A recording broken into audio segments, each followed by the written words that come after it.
વડોદરાના રાજમાર્ગો પર મહાકાય ખાડાઓથી લોકો પરેશાન। વડોદરા મહાનગરપાલિકામાં સતત 7મી વાર ભાજપની સત્તા આવી છે, પણ મેયર સહિતના પદાધિકારીઓ માટે કપરા ચટાણ છે, કારણ કે શહેરના મોટાભાગના વિસ્તારોમાં કોઈને કોઈ કામગીરીને કારણે મોટા ખાડા છે। ડ્રેનેજ, માઇક્રો ટનલ, વરસાદી ગટરના પાણી, પીવાના પાણીની લાઈનો, ખાનગી કંપનીના વાયરિંગ સહિતની કામગીરી માટે ખાડા ખોદી દેવામાં આવતા વેપારીઓ, વાહન ચાલકો, તમામ લોકો પરેશાન છે। મંગળ બજાર, નવા બજારમાં ખાડાઓને કારણે પાર્કિંગ અને ટ્રાફિકની મોટી સમસ્યા છે।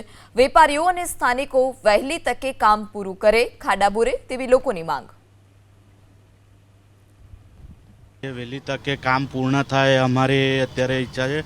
જે પહેલાં જેવી રોનક ફરી આવી જાય, અત્યારે જે સમજો ચૂંટણી થઈ છે, ચૂંટણીના કાર્ય પછી અત્યારે કોઈ બી કોર્પોરેટર કે કોઈ બી અત્યારે સ્ટેન્ડિંગ ચેરમેન જે બી છે એ હજુ સુધી કોઈ જોવા આવ્યું નથી। હવે જોવા આવે અમારી ઈચ્છા વ્યક્ત છે અને વહેલી તકે પહેલાં જેવું કામ ચાલુ થઈ જાય અમારું। સર, આ 6 મહિનાથી તકલીફ પડી રહી છે અને જે બી 4 વ્હીલર વચ્ચે ગાડીઓ મૂકીને જતા રહ્યા, આમાં ધંધો કરવાનું ભારે પડી ગયું છે અને વહેલી તકે આ કામનું નિવારણ આવી જાય અમે એ ઈચ્છા રાખીએ છીએ, કેમ કે એક વસ્તુને લીધે 4 વ્હીલર જેમ આવે તેમ પાર્કિંગ જાય, ટ્રાફિકની એટલી સમસ્યા થાય છે ને કે લોકો એવું કે ટેક્સ ભરીએ પણ એમાં ટેક્સ બરોબર રોડ ઉપર તમે જુઓ કોઈને આવવા જવાની રસ્તા એક્સિડન્ટો થાય છે, કઈ વસ્તુ તો એમને થોડું ધ્યાન આપવું જોઈએ કે નાની જગ્યામાં જેટલું વહેલું બને એટલું વહેલું કામ થાય